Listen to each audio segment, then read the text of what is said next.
الحمد لله رب العالمين والصلاة والسلام على محمد بن عبد الله الأمين وعلى آله وأصحابه أجمعين أما بعد. گزشتہ درس میں مشرکین کا ایک اعتراض بیان کیا گیا تھا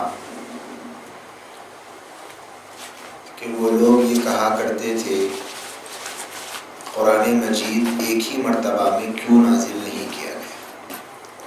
وقال الذين كفروا لولا نزل عليه القرآن جملة واحدة.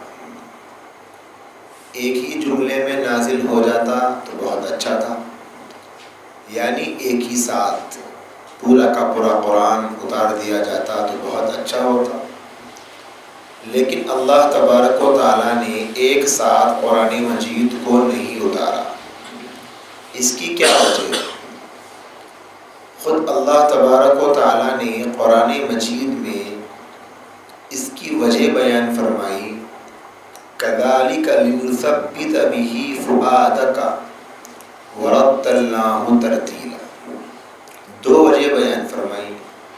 پہلی یہ ہے کہ ہم قرآن کو ایک ہی مرتبہ میں نازل کر کے آپ کے دل کو تقویت پہنچانا چاہتے ہیں. قرآن کو مختلف شکلوں میں یعنی مختلف اوقات میں بیان فرما کر کے آپ کے دل کو تقویت پہنچانا چاہتے ہیں.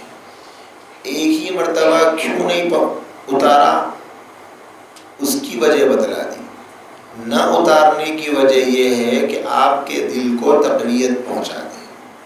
وَرَتَّلْنَاهُ تَرْتِيلًا، اور آپ اس قرآن کو ٹہر ٹہر کر پڑھیں.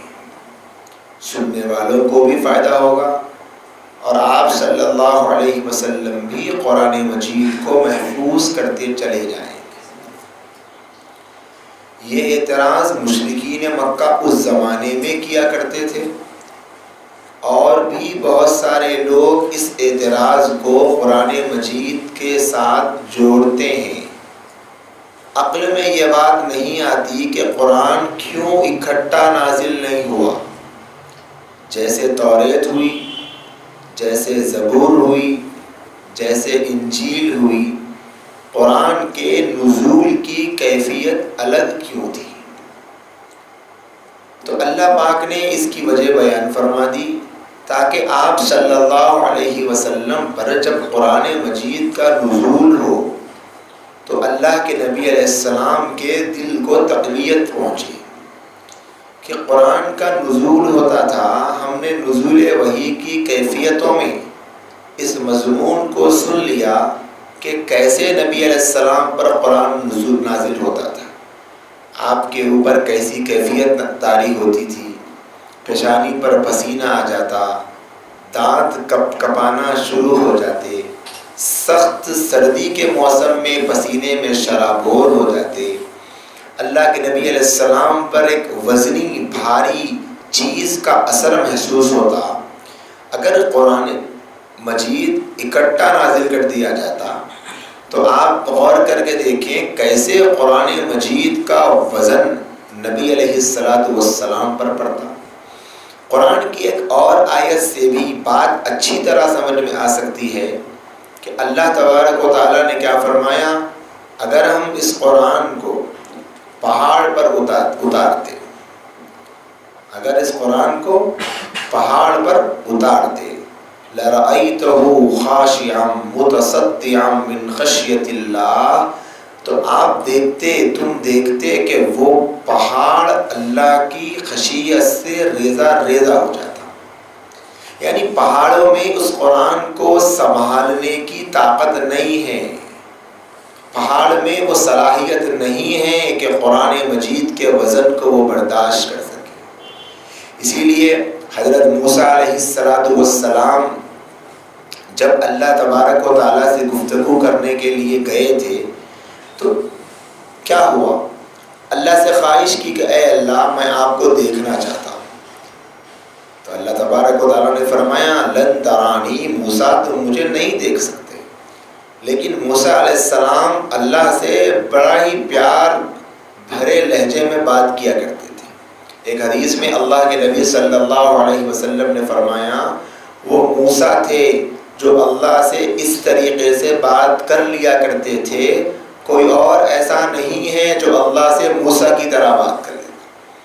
ہوتا ہے نا کسی سے تعلق ہوتا ہے تو کیا کہتے ہیں آپ کے منوانے کا مزاج آ جاتا ہے کہ نہیں مجھے چاہیے تو بس چاہیے۔ اللہ سے انہوں نے یہ خواہش کی، اور یہاں یہ سوال نہیں پیدا ہونا چاہیے کیا موسیٰ علیہ السلام ہم سب کے نبی محمد رسول اللہ صلی اللہ علیہ وسلم سے اللہ سے بات کرنے کی وجہ سے افضل ہو گئے تھے کہ بھئی وہ بات تو اللہ کے نبی علیہ السلام کو حاصل نہیں تھی، وہ صفت جو موسیٰ علیہ السلام کو حاصل تھی؟ تو ایسا نہیں ہے، یہ بھی قرآن سے ثابت ہے۔ تِلْكَ الرُّسُلُ فَضَّلْنَا بَعْضَهُمْ عَلَى بَعْضٍ، اللہ فرماتے ہیں کہ ایک رسول کو دوسرے رسول پر ہم نے فضیلت بخشی۔ بعض رسولوں کی خصوصیت الگ ہے، بعض رسولوں کی خصوصیت الگ ہے۔ اللہ نے خود فرمایا کہ وَكَلَّمَ اللَّهُ، اللہ نے بعض سے بات کی، یہ موسیٰ علیہ السلام کو اعزاز دیا گیا۔ اس کا یہ مطلب نہیں ہے کہ موسیٰ علیہ السلام نبی علیہ السلام سے بھی افضل ہے۔ اگر ایسا سوچیں گے تو پھر سلیمان علیہ السلام کو بادشاہت دی گئی اور محمد رسول اللہ صلی اللہ علیہ وسلم کو نہیں دی گئی۔ تو کوئی یہ کہہ سکتا ہے تو کیا سلیمان علیہ السلام افضل ہو گئے محمد رسول اللہ صلی اللہ علیہ وسلم سے؟ ایسی بہت ساری مثالیں ہم کو ملے گی۔ عیسیٰ علیہ السلام مریضوں پر پیدائشی نابینا کے اوپر ہاتھ پھیرتے تو وہ نابینا بینا ہو جاتا، اور یہ صفت اللہ کے نبی علیہ السلام کے پاس نہیں تھی۔ تو کیا عیسیٰ علیہ السلام برتر ہو گئے؟ نہیں، بلکہ امت مسلمہ کا مجموعی طور پر یہ عقیدہ ہے کہ حضرت موسیٰ علیہ السلام بات کرنے کے اعتبار سے تو افضل ہیں۔ حضرت عیسیٰ مردوں کو زندہ کرنے کے اللہ کے حکم سے کرتے تھے، اس صفت میں تو افضل ہیں۔ حضرت سلیمان بادشاہت کے ملنے کی صفت میں تو افضل ہے، لیکن مجموعی اعتبار سے پوری صفات کے اعتبار سے محمد رسول اللہ صلی اللہ علیہ وسلم تمام انبیاء سے افضل ہے، یہ مطلب ہے۔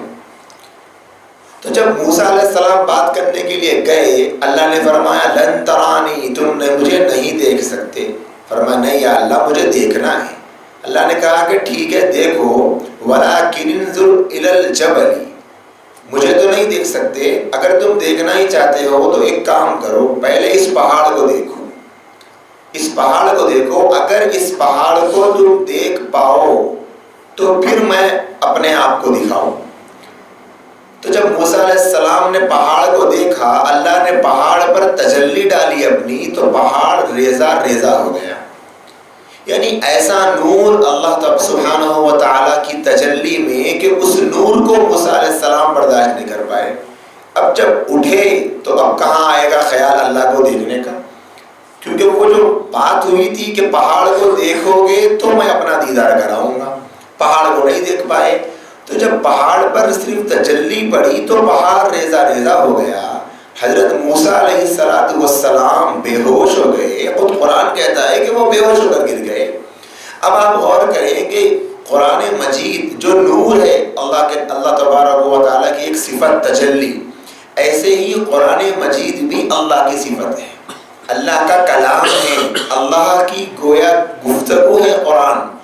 اگر قرآن مجید پہاڑ پر نازل ہوتا تو پہاڑ ریزہ ریزہ ہو جاتا، لَرَأَيْتَهُ خَاشِعًا مُتَصَدِّعًا مِنْ خَشْيَةِ اللَّهِ، پہاڑ ریزہ ریزہ ہو جاتا۔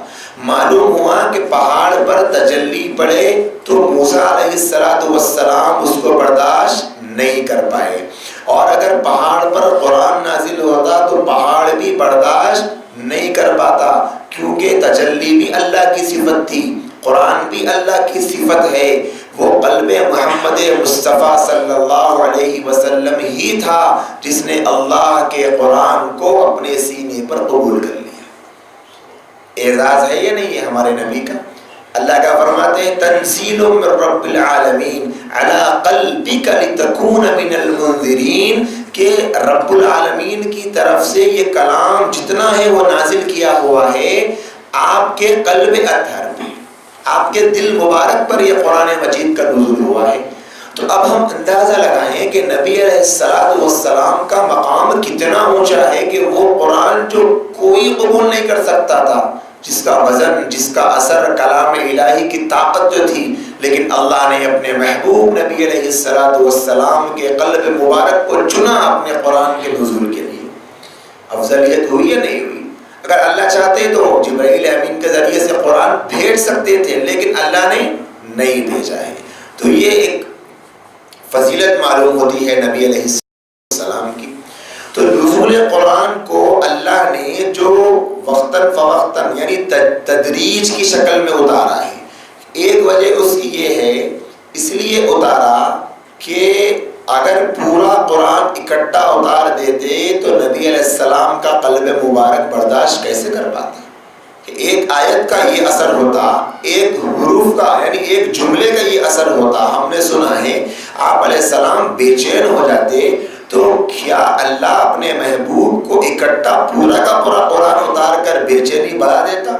اللہ نے اپنے محبوب کی بے چینی کو بڑھایا نہیں، بلکہ دوسرا ایک نقطہ اس میں یہ ہے کہ وحی کا جو مزہ ہے، وحی کا جو لطف ہے، وحی کا جو ٹیسٹ اور جو کیفیت نبی علیہ السلام کو محسوس ہو رہی تھی، اللہ اس کیفیت کو بار بار نبی علیہ السلام کو محسوس کروانا چاہتے تھے۔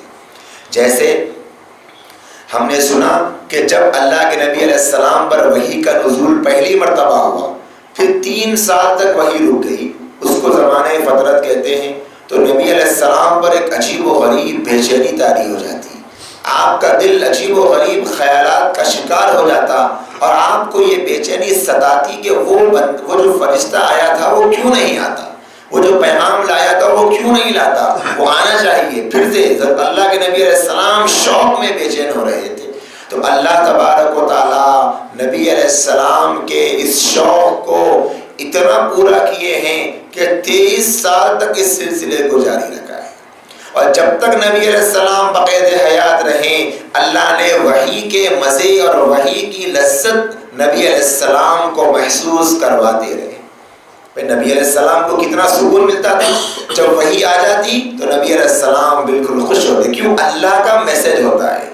ایک بات اس سے یہ بھی سمجھ لینا چاہیے کہ جسے اللہ سے تعلق ہوتا ہے، جسے اللہ سے محبت ہوتی ہے، جسے اللہ سے رشتہ مضبوط کرنے کا جذبہ ہوتا ہے، اللہ سے ملنے والے انعامات پر خوشی ہوتی ہے۔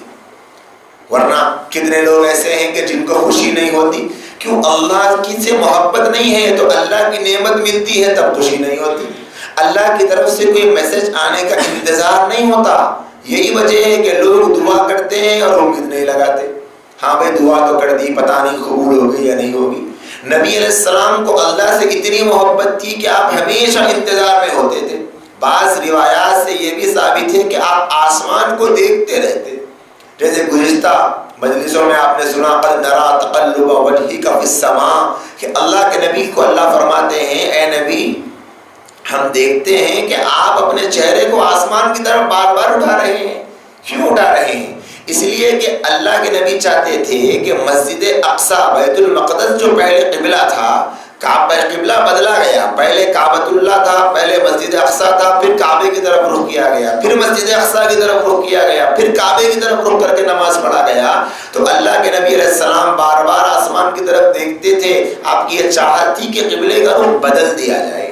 تو معلوم ہوا کہ نبی علیہ السلام وحی کے انتظار میں رہتے تھے، کیوں؟ آپ کو اللہ کے اس انعام کا انتظار ہوا کرتا تھا، آپ کو محبت اور پیار اللہ سے اتنا تھا کہ اللہ کی باتیں سننے کو آپ کو جی چاہتا تھا۔ لیکن قرآن کیا ہے؟ اللہ کی باتیں ہیں، اللہ کا کلام ہے، اللہ تعالیٰ گویا بندوں سے گفتگو کر رہا ہے۔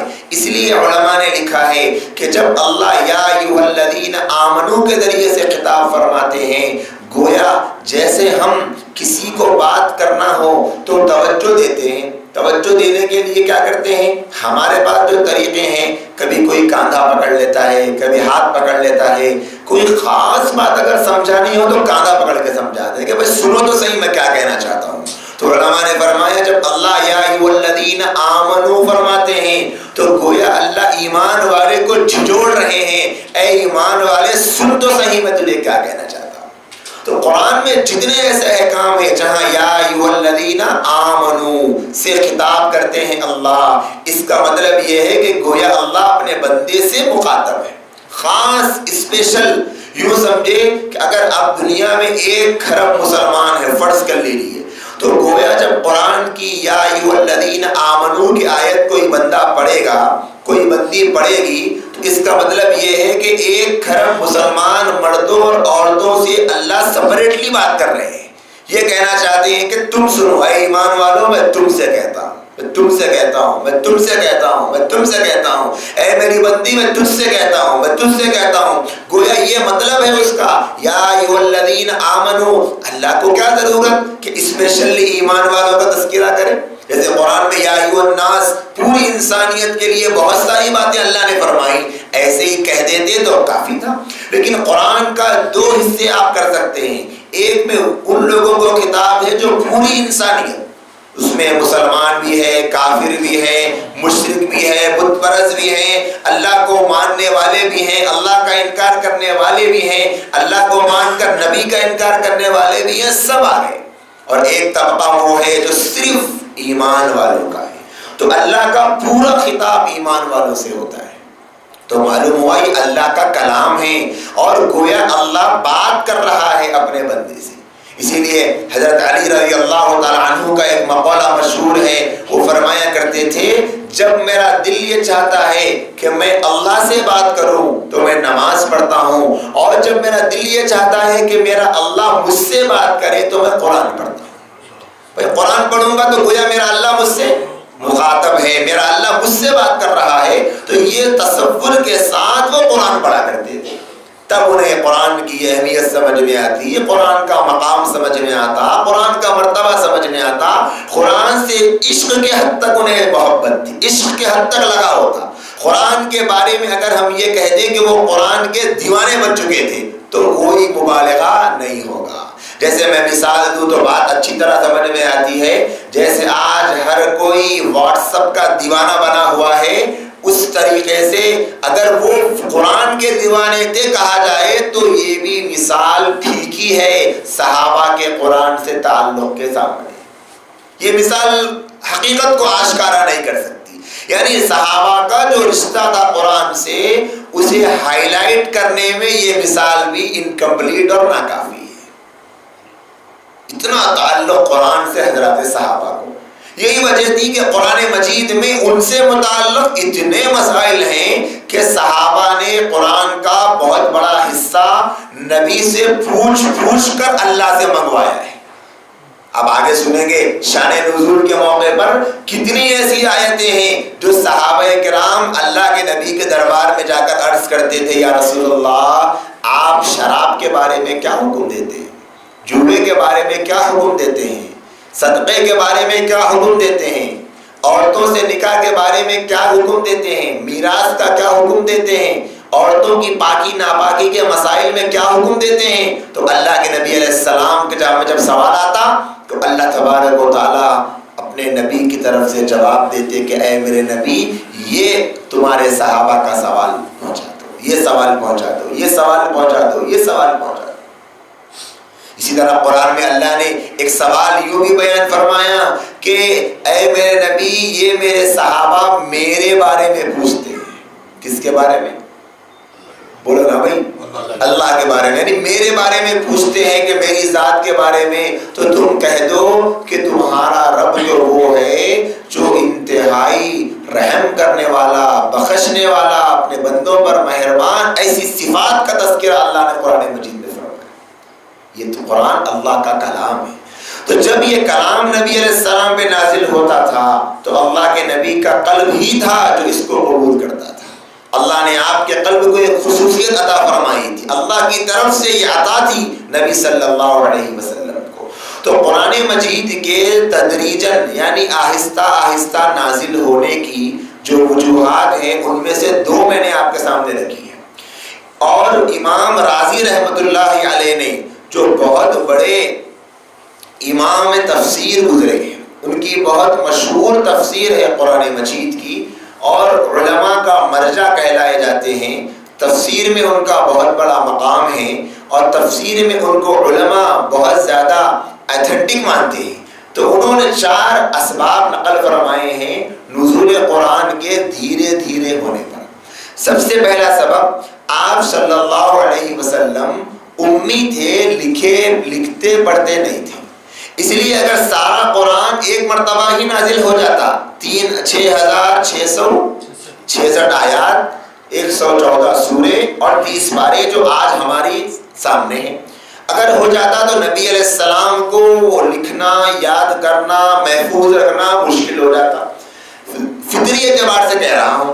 آپ یہ کہہ سکتے ہیں کہ بھئی جو اللہ نبی علیہ السلام کے قلب پر قرآن نازل کیے ہیں وہی اللہ تو یاد کرنا بھی آسان کر سکتے تھے. سوال پیدا ہو سکتا ہے، لیکن اللہ تبارک و تعالیٰ کا قانون یہ ہے کہ انسانیت کو بتلانا تھا. اور اس سے پہلے آپ نے سنا ہوگا کہ قرآن مجید جس دور میں نازل ہوا اس دور میں عرب کے لوگ اپنے آپ کو بولنے والا، اسپیکر کہا کرتے تھے اور آگے والے کو گونگا کہا کرتے تھے. یعنی بولنے کا ملکہ صرف ہمارے پاس ہے، بقیہ ساری انسانیت تو یہ گونگی ہے، کسی کو بولنے کی طاقت نہیں ہے.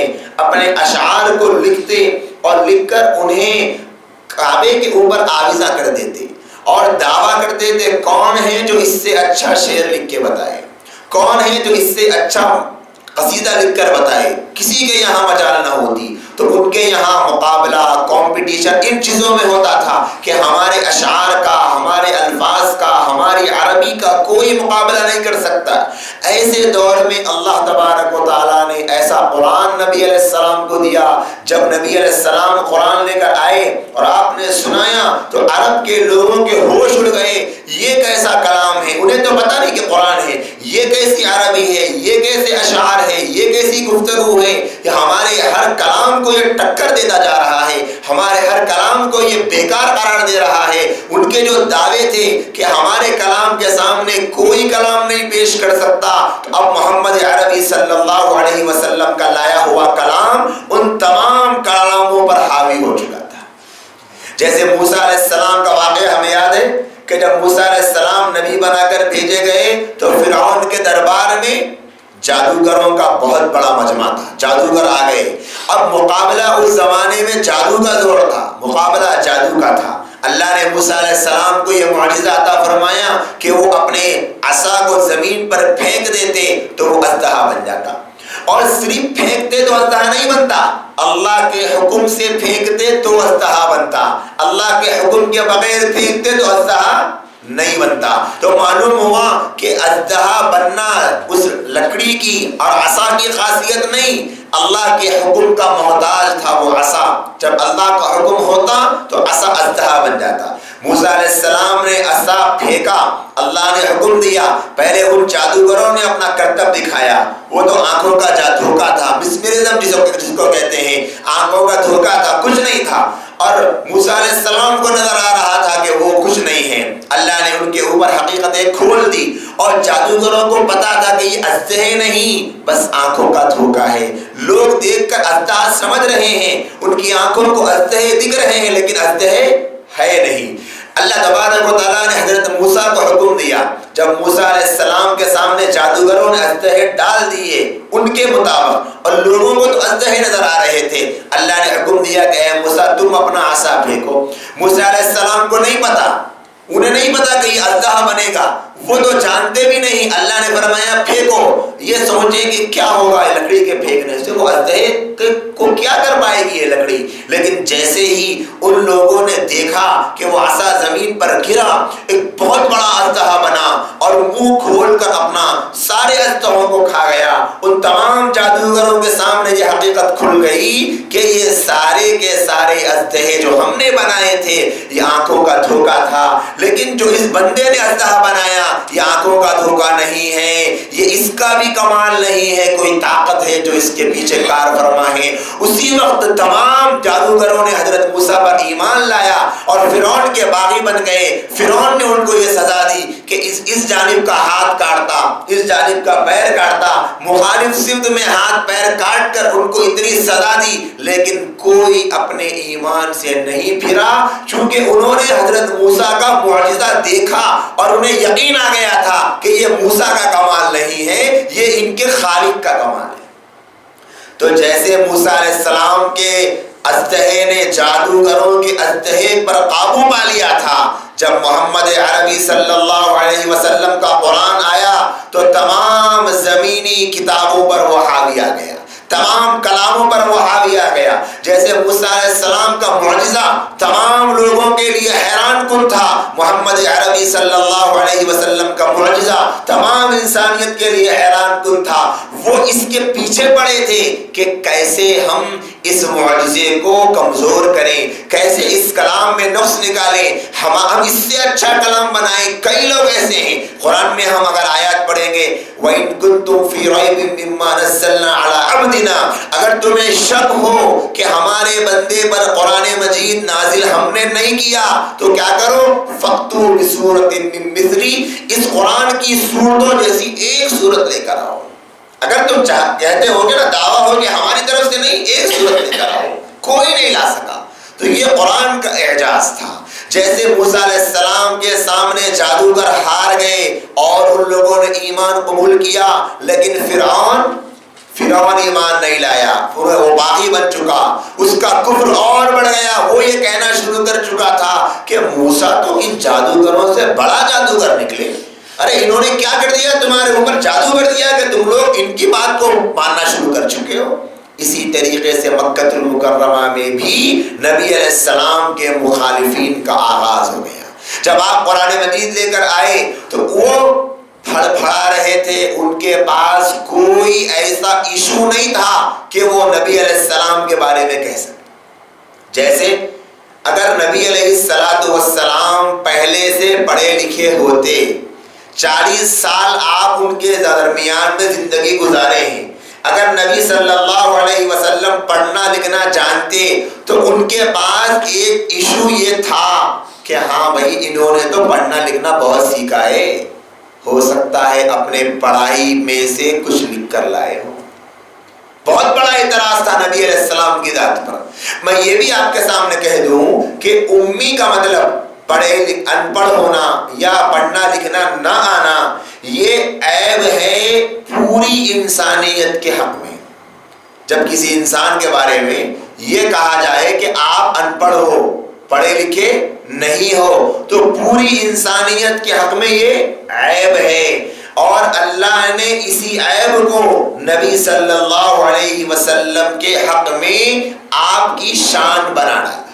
نبی علیہ السلام کے حق میں عیب نہیں ہے، بلکہ آپ کا یہ معجزہ ہے کہ آپ نہ پڑھنا کسی سے سیکھے، نہ لکھنا کسی سے سیکھے، اس کے باوجود آپ جیسا کوئی پڑھنے والا نہیں، آپ جیسا کوئی سنانے والا نہیں، آپ نے کسی سے علم حاصل نہیں کیا، لیکن پوری کائنات میں علم تقسیم کرنے والے آپ ہی سب کے مربی اور استاد ہیں۔ یہ معجزہ ہے نبی علیہ السلام کا۔ بعض مسلمان بھائیوں میں ایک بے چینی پیدا ہو جاتی ہے جب یہ سنتے ہیں کہ اللہ کے نبی صلی اللہ علیہ وسلم امی ہیں، تو یہ سمجھتے ہیں کہ یہ نبی کی شان میں گستاخی ہے، بے ادبی ہے، حالانکہ انہیں پس منظر یا تو نہیں پتا ہوتا، یا ناقص پتا ہوتا ہے، یا کوئی بتانے والا نہیں ہوتا۔ اس وجہ سے ان لوگوں نے نبی کی شان میں امی ہونے کو عیب سمجھا، حالانکہ نبی کی شان میں نبی کے حق میں امی ہونا آپ کی شان ہے، عیب نہیں ہے، بلکہ آپ کا معجزہ ہے۔ اگر یہ معجزہ اللہ آپ کو عطا نہ فرماتے تو پھر کافروں کو، مشرکوں کو ایک بہت بڑا موقع مل جاتا بات کرنے کا کہ ہاں بھائی انہوں نے پڑھا ہے فلاں کے پاس، فلاں ان کے استاد ہے، فلاں ان کے استاد ہے، چلو استاد نہ ہوتا کسی کے پاس بھی پڑھ لیتے، پہلے سے آپ کو پڑھنا آتا، لکھنا آتا، آپ نے 40 سال کی عمر مکے میں گزاری ہے، پورے مکے کو پتا تھا کہ محمد عربی کو ہم نے آج تک پڑھتا ہوا نہیں دیکھا، لکھتا ہوا نہیں دیکھا۔ 40 سال بعد یہ ایسی بات اپنی زبان سے نکال رہے ہیں جس کا مقابلہ عرب کا کوئی شاعر نہیں کر پا رہا، کوئی کلام نہیں کر پا رہا، کسی کے یہاں دم نہیں ان کے کلام سے ٹکر لینے کی، مطلب یہ ہے کہ یہ تو نہیں کر سکتے ہیں اپنے پاس سے، کیونکہ انہوں نے تو آج تک نہیں پڑھا، ہم نے ان کو پڑھتا ہوا نہیں دیکھا۔ اگر ان کو پڑھنا آتا تو ہم کبھی دیکھتے پڑھتا ہوا نہیں دیکھے، اور آج پڑھ رہے ہیں، مطلب یہ ہے کہ یہ اپنی طرف سے نہیں پڑھ رہے ہیں، بلکہ کوئی ان کو یہ پیغام دے رہا ہے، اور اسی پیغام کو وہی کہتے ہیں۔ تو پہلی جو وجہ ہے اللہ کے نبی علیہ الصلوۃ والسلام پر قرآن کو آہستہ آہستہ نازل کرنے کی، امام رازی علیہ الرحمہ کے مطابق وہ ہے، انہوں نے جو نقل فرمائی وہ ہے آپ علیہ السلام امی تھے، اس لیے آپ پر قرآن مجید دھیرے دھیرے نازل کیا گیا تاکہ محفوظ کرنے میں سہولت ہو، یاد کرنے میں سہولت ہو، اور اللہ کے نبی علیہ السلام پر ثقل کم پڑے۔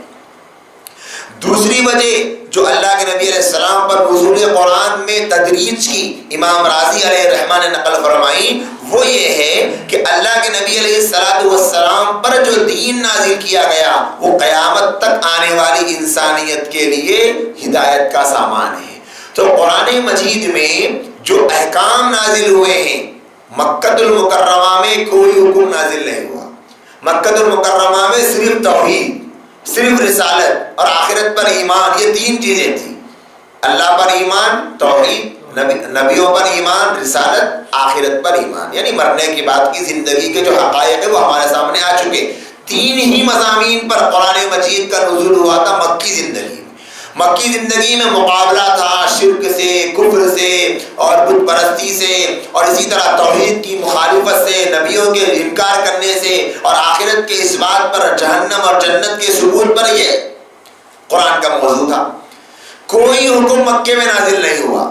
اگر قرآن مجید اکٹھا نازل کر دیا جاتا تو کیا کرنا پڑتا؟ جس وقت نبی علیہ السلام پر قرآن کا نزول ہوا مکے میں، آپ کی عمر تھی 40 برس، 23 سال آپ نبی بنائے جانے کے بعد بحیات رہے ہیں، تو 23 سال کے جتنے احکام تھے وہ سارے کے سارے اکٹھے نازل کر دینے پڑتے۔ نماز کا حکم مدینے میں نازل ہوا اور 10-12 سال پہلے نازل کرنا پڑتا۔ حج کا حکم کب نازل ہوا؟ سن 9 ہجری میں، یعنی 13 سال مکے کے، 9 سال مدینے کے۔ کتنے سال ہو گئے؟ 13 اور 9 22 سال۔ 22 سال کے احکام 22 سال پہلے اتار دینے پڑتے۔ حج کا حکم سن 9 ہجری میں نازل ہونا ہے، لیکن اللہ کو پہلے اتارنا پڑتا کیونکہ قرآن اگر اکٹھی نازل کرنی پڑتی۔ اسی طرح زکوٰۃ ہے، اسی طرح اور بھی بہت سارے مسائل ہیں۔ یہ قرآن کے اس تدریجی نزول اور اس شریعت کے مصالحے کے خلاف تھا۔ یعنی شریعت کی جو مصلحتیں تھیں کہ دھیرے دھیرے ٹرین کرتے ہوئے ایک پریکٹیکلی جماعت وجود میں لائی جائے جو انسانیت کے سامنے قرآن کی 6666 آیات پر عمل کر کے بتلانے والی ہو۔ صرف حکم دینا مقصود نہیں تھا، بلکہ 6666 آیات پر پریکٹیکلی عمل کرنے والی ایک جماعت انسانیت کے سامنے اللہ کو پیش کرنا تھا۔ وہ کیسے ہوگا؟ اگر ایک ساتھ پورے حکم اکٹھا نازل کر دیے جائیں کہ پہلے ہی سال میں حکم دے دیا جائے کہ حج فرض ہو گئی، زکوٰۃ فرض ہو گئی، روزہ فرض ہو گیا، نمازیں فرض ہو گئی، اور صدقہ دینا فلاں ہو گیا، اور جتنے احکام شریعت کے، تو کیا ہوتا؟ کیسے صحابہ عمل کرتے؟ کیسے صحابہ پر عمل کرنا آسان ہوتا؟ اللہ نے کیا فرمایا؟ ان 360 بتوں کی محبت اپنے دل میں رکھنے والوں کو پہلے اللہ نے صرف توحید کا درس دیا، اور کوئی درس نہیں دیا، صرف توحید کا درس دیا۔ مکے کی پوری 13 سالہ زندگی توحید، توحید اور رسالت اور آخرت پر ایمان، دوسرا کوئی مضمون نہیں چھیڑا۔ مدینے میں جانے کے بعد تب رمضان کے روزے اور معراج کے موقع پر نماز، مکی زندگی کے آخری زمانے میں، پھر رمضان کے روزے، پھر حج، پھر اور دوسرے جو بھی احکام، جمعہ فرض ہوئی، جتنے احکامات ہیں سب مدینے کی زندگی میں ہوئے۔ تو اگر اللہ کے نبی علیہ السلام پر اکٹھا قرآن نازل کر دیا جاتا تو شریعت کی حکمتوں کے خلاف تھا کہ تمام احکام کو کیسے نازل کر دیتے۔ لوگوں کے سامنے ایک عملی نمونہ کیسے پیش ہوتا مشکل تھا. یہ حکمت شریعت کی حکمت کے خلاف تھا. اس لیے اللہ پاک کی حکمت کا تقاضا یہ تھا کہ قرآن کو دھیرے دھیرے نازل کرے تاکہ عمل کرنے میں آسانی ہو. اسی لیے بعض مقامات پر عبداللہ ابن عمر سے اور بعض علماء کے طرف سے حضرت عمر فاروق رضی اللہ تعالی عنہ کے بارے میں یہ قول معروف ہے کہ سورہ بقرہ حضرت عمر فاروق رضی اللہ تعالی عنہ نے 2.5 سال میں مکمل کی. حالانکہ عرب تھے, عربی زبان سے واقفیت تھی, ان کے لیے کوئی مشکل نہیں تھا. 2 گھنٹے میں قرآن کا سورہ بقرہ پڑھ لینا بہت آسان تھا. لیکن 2.5 سال لگے ہیں سورہ بقرہ پڑھنے کے لیے. وجہ کیا تھی؟ قرآن کی ایک ایک آیت کو پڑھتے, اس پر عمل کرتے جاتے, پھر آگے بڑھتے جاتے. قرآن کی آیت کو پڑھتے, سمجھتے, پھر آگے بڑھتے, پھر عمل کرتے. یہ ان کی ترتیب تھی. اس وجہ سے 2.5 سال لگے ہیں سورہ بقرہ کو پڑھنے کے لیے عمر فاروق جیسے صحابی کو, جن کا مقام بعد میں اتنا اونچا ہو گیا. سوچیں قرآن کو کتنا انہوں نے سمجھا تھا.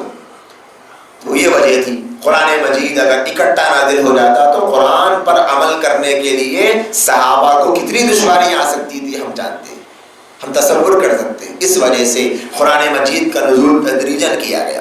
اور تیسری وجہ حضرت امام راضی علیہ الرحمہ نے یہ نقل فرمائی کہ آپ صلی اللہ علیہ وسلم کو روزانہ نئی نئی اذیتیں پہنچائی جاتی. ہر دن ایک مقابلہ ہوتا. حضرات صحابہ کے سامنے ہر دن ایک امتحان ہوتا.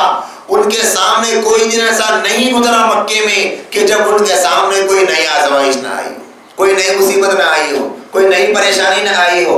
نبی علیہ السلام کے اس کام کو آگے بڑھانے میں کتنی قربانیاں نبی علیہ السلام نے دی ہم جانتے ہیں. کیسی کیسی مصیبتیں اور کیسی پریشانیوں کا سامنا کرنا پڑا, ہم کو یہ بات سیرت کے حوالے سے معلوم ہے. تو آپ صلی اللہ علیہ وسلم پر اللہ نے قرآن کو دھیرے دھیرے نازل اس لیے بھی کیا کہ جب بھی کوئی اذیت پہنچے اللہ کے نبی علیہ السلام کی دلجوئی کے لیے جبرائیل آ جاتے, قرآن لے کر آ جاتے. تو نبی علیہ السلام کا اور صحابہ کا جو غم تھا وہ ہلکا ہو جاتا. سوچے کتنا پیار ہے اللہ کو اپنے محبوب سے. جب بھی کوئی اذیت پہنچتی, ٹھیس پہنچتی تو قرآن لے کر جبرائیل آ جاتے. تو اللہ کے نبی علیہ السلام کے دل کو تقویت پہنچتی کہ ہاں بھئی وہ غم تو بہت ہے, لیکن اللہ ہمارے اس غم میں, اس مصیبت میں ہم سے راضی ہے. تو سارے صحابہ کا غم ختم ہو جاتا. کتنا بڑا انعام تھا. اللہ کے نبی علیہ السلام پر اذیتیں پہنچائی ہوتی آپ کو تو اللہ قرآن بھیج دیتے. کل علماء نے 24,000 مرتبہ جبرائیل امین کا آنا نقل فرمایا ہے. اللہ کے نبی علیہ السلام کے بعد 24,000 مرتبہ آئے ہیں جبرائیل امین 23 سال کے زمانے میں. پورے انبیاء کے دور میں کم و بیش 1.25 لاکھ انبیاء کی تعداد کتابوں میں نقل ہے. کسی نبی کے پاس جبرائیل امین اتنی بار نہیں آئے جتنی مرتبہ نبی علیہ السلام کے پاس آئے. اب اندازہ لگائیں کتنا اللہ کو اپنے محبوب سے پیار تھا. اگر اللہ قرآن کو اکٹھے نازل کر دیتے تو کیا اتنی دلجوئی, اتنی آپ کے ساتھ میں اللہ کی محبت کا اظہار ہو سکتا تھا؟ ہاں جبرائیل کو تو اللہ پھر بھی بھیج سکتے تھے, لیکن قرآن کو دے کر, اس لیے اللہ نے قرآن کو دھیرے دھیرے نازل کیا تاکہ جب میرے نبی کے اوپر کوئی اذیت آئے, کوئی مصیبت آئے, جبرائیل کے ذریعے سے میں اس کے زخموں کو مرہم لگا دوں, اس کے دل کی تسکین کا سامان کر دوں اور اس کی آنکھوں کی ٹھنڈک کا سامان کر دوں. اس وجہ سے نبی علیہ السلام پر قرآن مجید دھیرے دھیرے نازل کیا گیا. اور چوتھا ایک سبب جو امام راضی علیہ الرحمہ نے بیان فرمایا وہ یہ ہے کہ قرآن مجید کا بہت بڑا حصہ حضرات صحابہ کے سوالوں کے جواب کے بدلے میں ہے. یعنی جب صحابہ سوال کرتے تو نبی علیہ السلام کے ذریعے سے اللہ پاک ان کو جواب دیتے تھے. اور کتنے ایسے مسائل تھے صحابہ کے جو قرآن مجید نے حل فرمائے. انسان ہے, انسان ہونے کے اعتبار سے بہت ساری چیزیں ذہن میں آ سکتی ہے کہ بھئی یہ نیکی ہے, فلاں کام کرنا ہے, فلاں کریں گے تو اللہ ہم سے راضی ہو رہا یا نہیں ہو رہا. ایسی بہت ساری چیزیں اللہ تبارک و تعالیٰ کے بندوں کے ذہن میں آ سکتی تھی. جیسے اللہ نے قرآن کی ایک آیت نازل فرمائی لن تنالوا البر حتى تنفقوا مما تحبون، کہ اللہ کہ یہاں تم ہرگز نیکی کو نہیں پا سکتے جب تک کہ اپنی پسندیدہ چیز کو تم اللہ کے راستے میں خیرات نہ کرتے۔ تو صحابہ کو معلوم ہوا کہ اللہ کو وہ خیرات پسند ہیں جو ہم کو محبوب ہے، وہ کریں گے اللہ کے راستے میں صدقہ تو اللہ کو پسند آئے گا۔ ایسے بہت سارے سوالات کا ذکر میں نے آپ کے سامنے کیا کہ اللہ کے نبی علیہ السلام کے پاس صحابہ آتے تھے جنگوں کے بارے میں، اور اسی طریقے سے بہت سارے مسائل کو، پاکی ناپاکی کے مسائل کو پوچھتے تھے، اور حرام حلال کے مسائل کو پوچھتے تھے، شراب کے بارے میں پوچھا، جوئے کے بارے میں پوچھا، اور اسی طریقے سے اللہ کے نبی علیہ السلام سے روح کے بارے میں، اور کچھ سوالات دوسرے لوگ بھی کافر بھی آ کر پوچھا کرتے تھے، جیسے سورہ کہف کا نزول اسی پس منظر میں ہوا کہ اللہ کے نبی علیہ السلام کے پاس ایک کافروں کا لشکر آیا اور ایک فرد آیا، اس نے ایک انہوں نے فرد کو تیار کر کے بھیجا کہ یہودیوں کے پاس جا کر اس نے پہلے ان کی ایک جماعت نے معلوم کیا ایسے کچھ سوالات بتاؤ جن سوالات کو ہم محمد عربی کو پوچھیں تو وہ جواب نہ دے سکیں، اب تو ہمارے سامنے یہ حقیقت آ جائے گی کہ وہ سچے نبی نہیں ہیں۔ تو اللہ کے نبی علیہ السلام کے بارے میں پوچھنے کے لیے گئے تو یہودیوں کی، چونکہ وہ کتاب کے عالم تھے، توریت انجیل کے عالم تھے، انہیں پتا تھا، ان لوگوں نے 3 سوال بتائے کہ تم جاؤ اور محمد عربی سے یہ 3 سوال کرو، اگر وہ ان 3 سوالوں کا جواب دے دیں تو سمجھ لینا کہ وہ حق پر ہیں، ورنہ وہ حق پر نہیں ہیں۔ سب سے ایک سوال یہ کیا روح کے بارے میں، وَيَسْأَلُونَكَ عَنِ الرُّوحِ، انسان کے اندر جو روح ہوتی ہے وہ روح کیا چیز ہے؟ تو اللہ کے نبی علیہ السلام کے سامنے سوال آنے پر اللہ نے بتایا وَيَسْأَلُونَكَ عَنِ الرُّوحِ قُلِ الرُّوحُ مِنْ أَمْرِ رَبِّي، کہہ دیجیے ہمارے نبی کہ روح تو میرے رب کا ایک حکم۔ روح کا کوئی ڈیفینیشن نہیں ہے، ڈیفینیشن کہ روح کی تعریف کوئی بندہ کر سکے گا۔ اللہ نے کیا تعریف کی کہ روح میرا امر ہے، میرا حکم ہے اور کچھ نہیں ہے۔